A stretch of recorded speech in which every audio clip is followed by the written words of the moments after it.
Saudara, merdeka. Merdeka. Merdeka. Nah, hari-hari ini kata merdeka disuarakan karena berkaitan dengan hari kemerdekaan. Tetapi di dalam pelaksanaannya ternyata sering ada kendala. Bahkan sinode mengambil tema jangan tolak yang mau dibebaskan. Jebulnya ternyata ada orang-orang yang menolak dan mungkin juga saudara dan saya menolak dibebaskan. Nah, kita akan masuk ke ilustrasi kita yang pertama. Lagunya, ini lagunya Andi Mariam Matalata. Judulnya itu. Hello, hello, hello, hello, kita jumpa lagi. Ada ingat? Hello, hello, hello, hello, bahagiakah ini? Terus? Lama,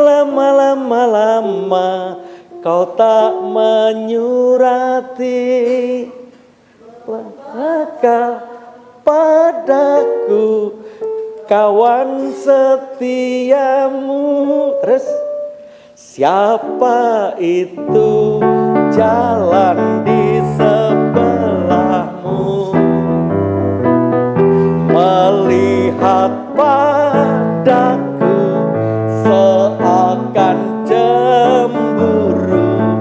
Dia cantik jelita, oh luar biasa, sungguh pandai engkau memilih kasihmu. Nah, saudara, lagu ini cukup viral ketika menyapa teman lamanya.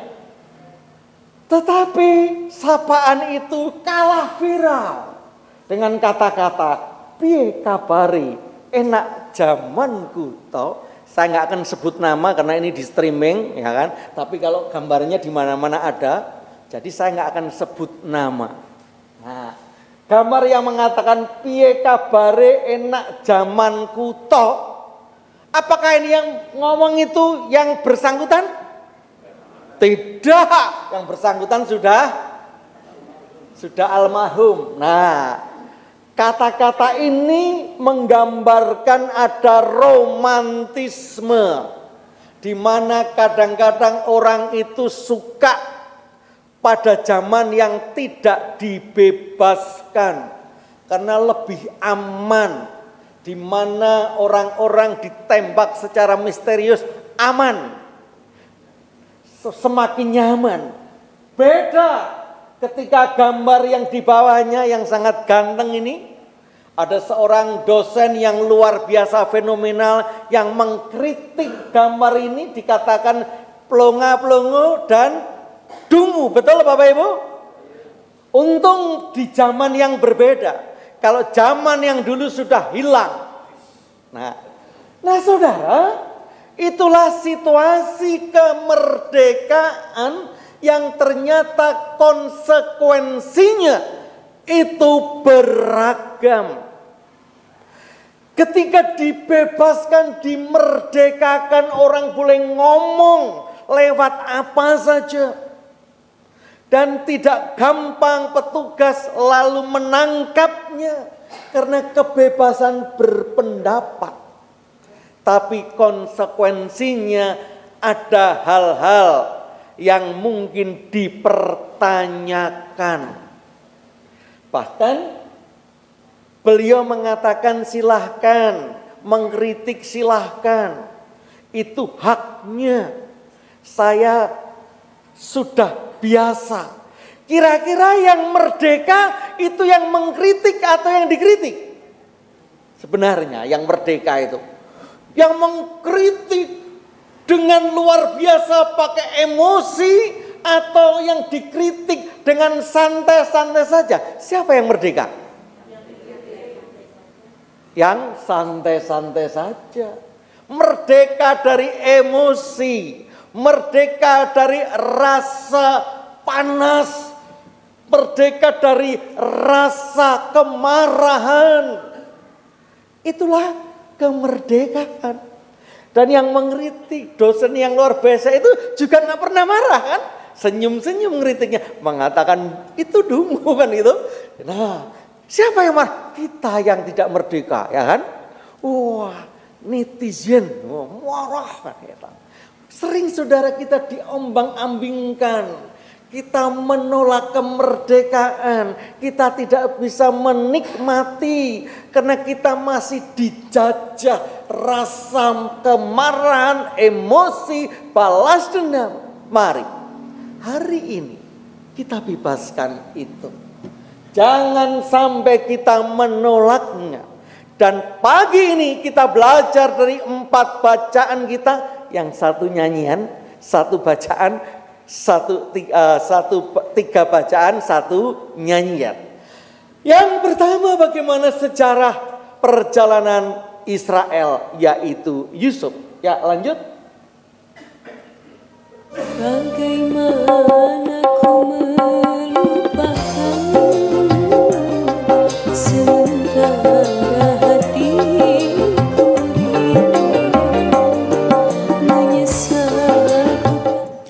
menyesali diri. Kita tahu bagaimana saudara-saudara Yusuf, anak Yakub yang dijual ke pedagang Median lalu dijual ke pembesar Mesir yang bernama Potifar. Sambil ngiras-ngirus belajar sekolah minggu lagi, yaitu Potifar. Dan akhirnya difitnah oleh istrinya, lalu dijebloskan ke penjara, menjadi juru mimpi yang luar biasa. Ketika teman penjaranya sudah diberitahu akan bebas tetapi dilupakan, akhirnya sang raja Firaun yang bermimpi. Bagaimana, apa mimpinya Firaun? Ada yang ingat 2 mimpinya Firaun? Yang satu, melihat ada 7 bulir gandum. Yang gemuk-gemuk dimakan 7 bulir gandum yang kurus. Yang kedua, keledai. Sama jumlahnya 7. Tafsirnya adalah 7 tahun berkelimpahan di Mesir, lalu diikuti 7 tahun kelaparan. Dibuatlah tandon lumbung, maka Yusuf diangkat menjadi orang penting yang menguasai, menteri dolok. Nah akhirnya saudara-saudaranya datang, tetapi dia takut gara-gara punya dosa, menyesali diri. Banyak orang menggunakan kata-kata tidak layak, tidak pantas, masih belum sempurna, tapi tidak tulus, hanya menghindar dari tugas. Banyak orang yang gak siap dimerdekakan dari alasan menyesali diri. Saudara, kemerdekaan membebaskan kita dari alasan-alasan pribadi. Ketika kita akan dimerdekakan, ada ketakutan-ketakutan. Ketika banyak orang Israel protes kepada Musa dalam perjalanan ke Kanaan, karena ada kesulitan, dia ingin kembali ke Mesir. Bapak Ibu, saya punya simbah, namanya Mbah Carik. Katanya Carik itu bukan hanya Carik di desa, tapi dulu ada Carik kecamatan. Dulu ada wakil camat namanya Mantri Polisi, begitu ya. Sing simbah Carik yang kakung ini udah meninggal. Tapi yang bernostalgia itu istrinya nenek saya.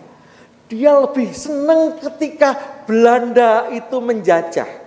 Ya karena pejabat Bapak Ibu. Wow senang.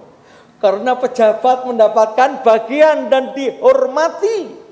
Di rumah sakit zaman Belanda itu disisiri, dimandikan, diberi roti. Suka katanya. Sekarang dicuekin kan itu. Jadi banyak romantisme penjajahan itu kadang-kadang masih ingin dinikmati. Maka rumah sakit dulu terkenal namanya apa?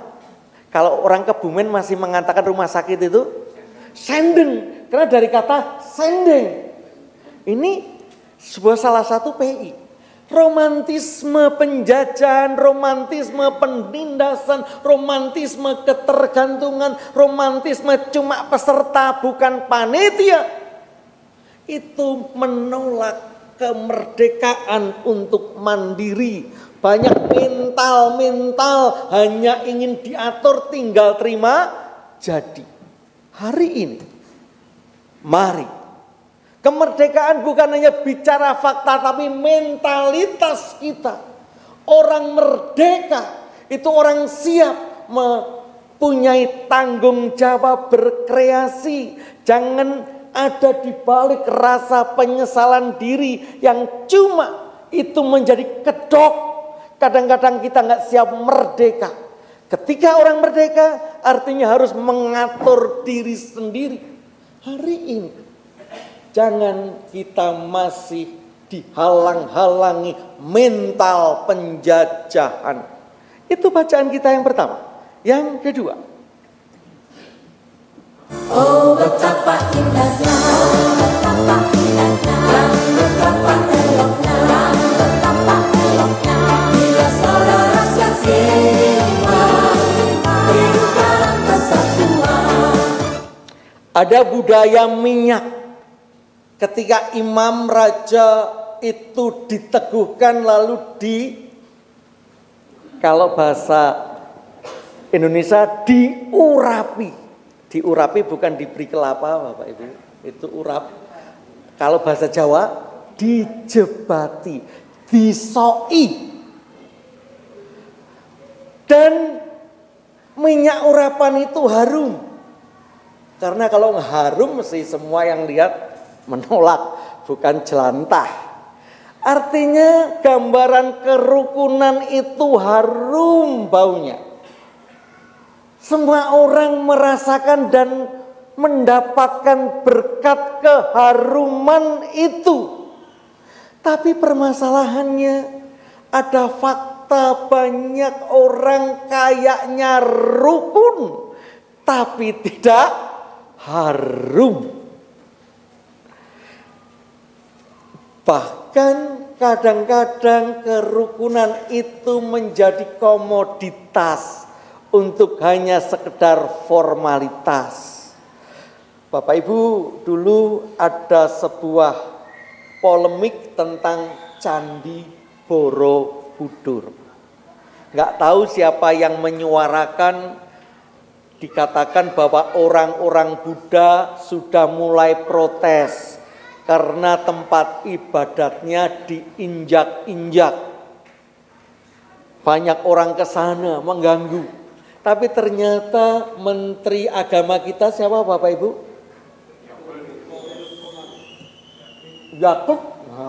Luar biasa mengadakan negosiasi, bahkan rencananya Borobudur ini akan menjadi pusat Buddha dunia.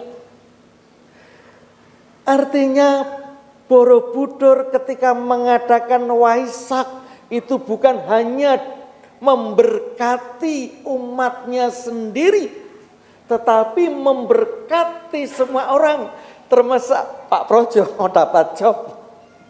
Nah saudara, kerukunan itu bisa membongkar segala batas-batas kemanusiaan yang sebenarnya itu diciptakan untuk memisahkan. Maka dikatakan seperti embun yang turun dari Hermon menuju ke bukit Sion.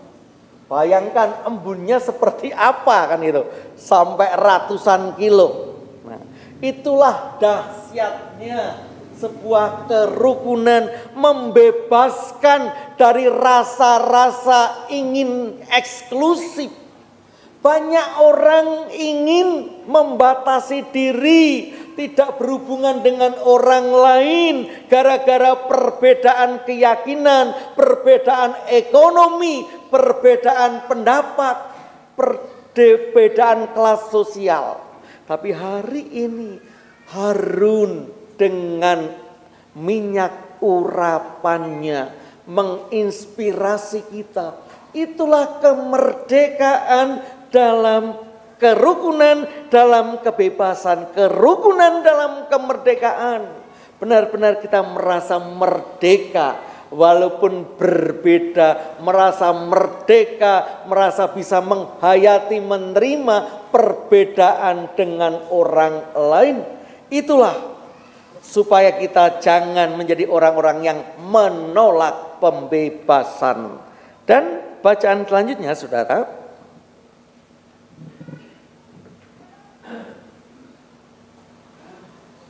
lagunya, kami tolak politik uang semuanya. Kami tolak politik uang, kami bisa. Kami lawan politik uang, lihat saja. Kami lawan politik uang, motherfucker. Kami tolak politik uang semuanya. saudara, ini penghayatan dari Rasul Paulus kepada jemaat di Roma. Maka aku bertanya, adakah Allah mungkin telah menolak umatnya? Sekali-kali tidak, karena aku sendiri orang Israel dari keturunan Abraham, dari suku Benyamin. Nah, merasa ditolak, gambarnya merasa menolak. Nah, itu kan gambarnya anti korupsi. Nah, walaupun ternyata di dalamnya banyak yang korupsi. Jadi itu fakta bahwa kalau bicara kesempurnaan, Allah sudah menolak kita semua. Tidak ada orang yang sempurna, karena kita menjadi orang-orang yang ditolak. Seperti ketakutan orang-orang Israel, pergumulan orang-orang Yahudi yang menolak melawan Tuhan dalam perjalanannya dari Mesir ke Kanaan. Itu adalah sebuah metafor kehidupan saudara dan saya, yang tidak ada yang sempurna. Tapi hati-hati, jangan dijadikan komoditi. Kelemahan sering dijual. Ketidaksempurnaan digunakan celah untuk mencari bantuan, sehingga kita tidak dimerdekakan. Kita boleh merasa lemah, kita boleh merasa tidak sempurna, tapi jangan itu dijadikan keuntungan untuk menindas, untuk kita dipenjara, baik memenjara diri sendiri atau memenjara orang lain. Bagaimana kita lihat sekarang ada banyak manusia-manusia berkilauan di pinggir jalan, silverman. Bagaimana proposal permintaan yang enggak jelas. Bagaimana firman-firman Tuhan digunakan bertolong-tolonglah dalam Tuhan untuk mencari dana. Ada banyak merasa tidak mampu, merasa tidak bisa, merasa orang bilang Indonesia dulu pernah kena namanya silent culture, yaitu budaya dijajah, budaya minder, budaya pekewuh, budaya feodal. Itu memang ada, saudara. Tetapi hari ini kita harus bisa dengan cerdas memilih dan memilah. Di mana rasa minder, merasa ditolak, merasa tidak layak, itu jangan dijadikan alasan kita untuk melaju menuju Indonesia maju. Itulah 78 tahun slogan kita. Biarlah kekurangan kita, kekurangan orang lain gak usah ditonjol-tonjolkan, gak usah dibahas dengan emosional, tapi marilah kita saling mengisi. Tidak ada di antara kita yang sempurna, sehingga kita tidak akan membicarakan dan ingin membulinya. Tapi justru kekurangan dan ketidaklayakan ini mendorong kita untuk bersinergi, saling mengisi. Itulah perasaan merasa ditolak yang kadang-kadang justru menolak pembebasan. Dan yang terakhir, hatiku percaya, selalu ku percaya. Saudara, orang membaca kitab suci, orang berbicara agama, kadang-kadang terjebak pada suasana hati eksklusif. Suasana merasa lebih dibandingkan dengan orang lain. Padahal kitab suci kita bicara inklusifme. Bapak Ibu tahu mertuanya Musa apa kerjaannya? Imam median. Artinya ini kepercayaan lain. Sama ketika seorang perempuan dari Kanaan yang minta tolong kepada Yesus.